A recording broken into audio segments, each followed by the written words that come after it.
Amakuru ya Radio Rwanda mukomeje gukurikira twerekeje hirya no hino ku isi. Muri Zambia Perezida Hakainde Hichilema yongeye gutorerwa kuyobora iki gihugu muri manda ya kabiri y'imyaka 5 amajwi 60% yavuye mu matora yabaye ku wa kane w'icyumweru gishize tariki 13 z'uko kwezi byatangajwe mu rukiro rwo kuri uyu wa kabiri. Brian Mudumbire wo mu batavuga rumwe n'ubutegetsi yaje ku mwanya wa kabiri n'amajwi 38%. Amatora yarahatanyemo abakandida Perezida 14. Perezida Hichilema mu bikorwa bye byo kwiyamamaza yijeje abaturage ko naramuka agiriwe icyizere azakomereza ku bikorwa yakoze muri manda ye ya mbere birimo guteza imbere ubukungu bw'igihugu.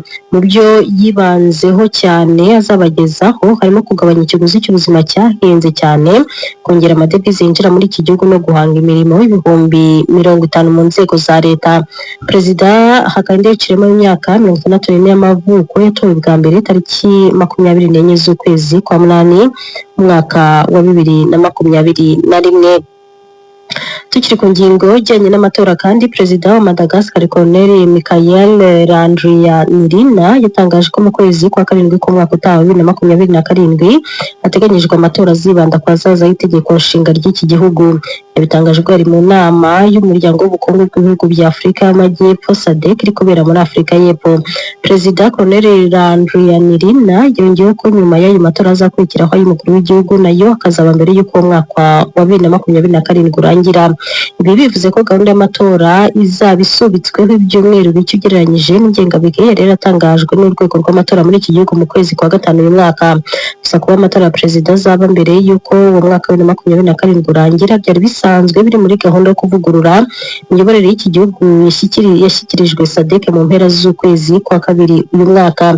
Ibyo yatangaje byakiriwe neza na bamwe mu banyamadagascar nk'intambwe igana ku matora. Gusa urubyiruko ruzwi nk'abagenzi rwahise rugaragaza impungenge ruvuga ko igihe nyacyo n'imigendekere y'iki gikorwa bitarasobanuka neza. Gusa ngo mbere y'uko ayo matora akorwa haracyari ibikorwa bibiri by'ingenzi bigomba gukorwa. Icya mbere ni ibiganiro n'abaturage ku rwego rw'igihugu byashinzwe amatorero ya gikristo muri Madagascar. Ibi biganiro biteganyijwe gutangira ku rwego rw'ibanze hanyuma bikagera ku rwego rw'igihugu. Icya kabiri ni ibiganiro bya politiki bigomba guhuza amashyaka kugira ngo hategurwe amatora ashobora kwemerwa n'impande zose. Nubwo bimeze bityo ariko radiyo mpuzamahanga y'Abafaransa RFI dukesha iyi nkuru ivuga ko ibyo biganiro by'abaturage byagombaga gutangira muri uku kwezi turimo kwa munani, ariko kugeza ubu nta ngingo nyamukuru bizibandaho biratangazwa ndetse nta gihe ntakuka bizakorerwa kirashyirwa ahagaragara. Twerekeze mu burasirazuba bwo hagati aho umuvugizi wa Minisiteri y'Ububanyi n'Amahanga ya Iran Ismail Baghai yavuze ko igihe cy'iminsi 60 cyari giteganyijwe kugira ngo haboneke umwanzuro urambye nk'uko byari bikubiye mu masezerano y'ubwumvikane hagati ya Iran na Leta Zunze Ubumwe za Amerika mu kwezi kwa munani uyu mwaka cyabaye imfabusa kubera ibyo yise kurenga ku masezerano byakozwe na Amerika. Ibi bitangajwe mu gihe ejo kuwa mbere aribwo ayo masezerano yarangiye. Usibye ayo masezerano yasinywe kandi hanabaye n'ibiganiro byo gushaka igisubizo kirambye byayobowe na Pakistan, ariko byose ntacyo byagezeho. Ayo masezerano yateganyaga cyane ko n'ubundi agomba kumara iminsi 60 aho impande zombi zagombaga guhagarika imirwano. Yatangiye tariki 28 z'ukwezi kwa kabiri uyu mwaka ubwo Amerika ifatanyije na Israel bagabaga ibitero bihuriweho kuri Iran ndetse no kugera ku bwumvikane kuri gahunda ya Iran yo gukoresha ingufu za kirimbuzi n'ibihano byafatiwe Iran. Ayo masezerano kandi yagombaga gutuma n'umuhora Hormuz wari wafunzwe na Iran wongera gufungurwa. Gusa ubu tuvugana ibihugu byombi bikomeje guhanganira kugenzura uwo muhora Hormuz n'izwa 20% by'ibikomoka kuri peteroli isi ikenera buri munsi. Hagati aho Iran yavuze ko ishobora kongera ibitero bya gisirikare ku birindiro bya Amerika biri mu burasirazuba bwo hagati mu gihe ibyo biganiro n'ubundi byo guhagarika burundu intambara ihanganishije ibihugu byombi bitakomeza. Mu bayobozi ba Iran yabwiye Reuters ko igihugu cye gishobora kugaba ibitero simusiga ku bikorwa bya Amerika mu gace ka Hormuz kugira ngo igerageze gukuraho ibyo Iran ivuga ko ari ukubuza ubwato bwabwo kugenda muri ako gace. Ejo kuwa mbere Perezida wa Amerika Donald Trump yavuze ko azafatira Oman ingamba za gisirikare niramuka yihaye kwivanga mu biganiro hagati y'Amerika na Iran. Perezida Trump kandi yabwiye umunyamakuru wa Fox News ko Amerika ifite imikoranire itaziguye n'abayobozi b'umutwe w'ingabo za Iran ku buryo ndetse inafite umuyoboro w'ibanga w'itumanaho n'uwo mutwe.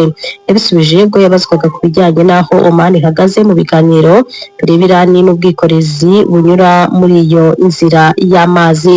Mu kanya gato turaje twerekeze mu makuru y'imikino.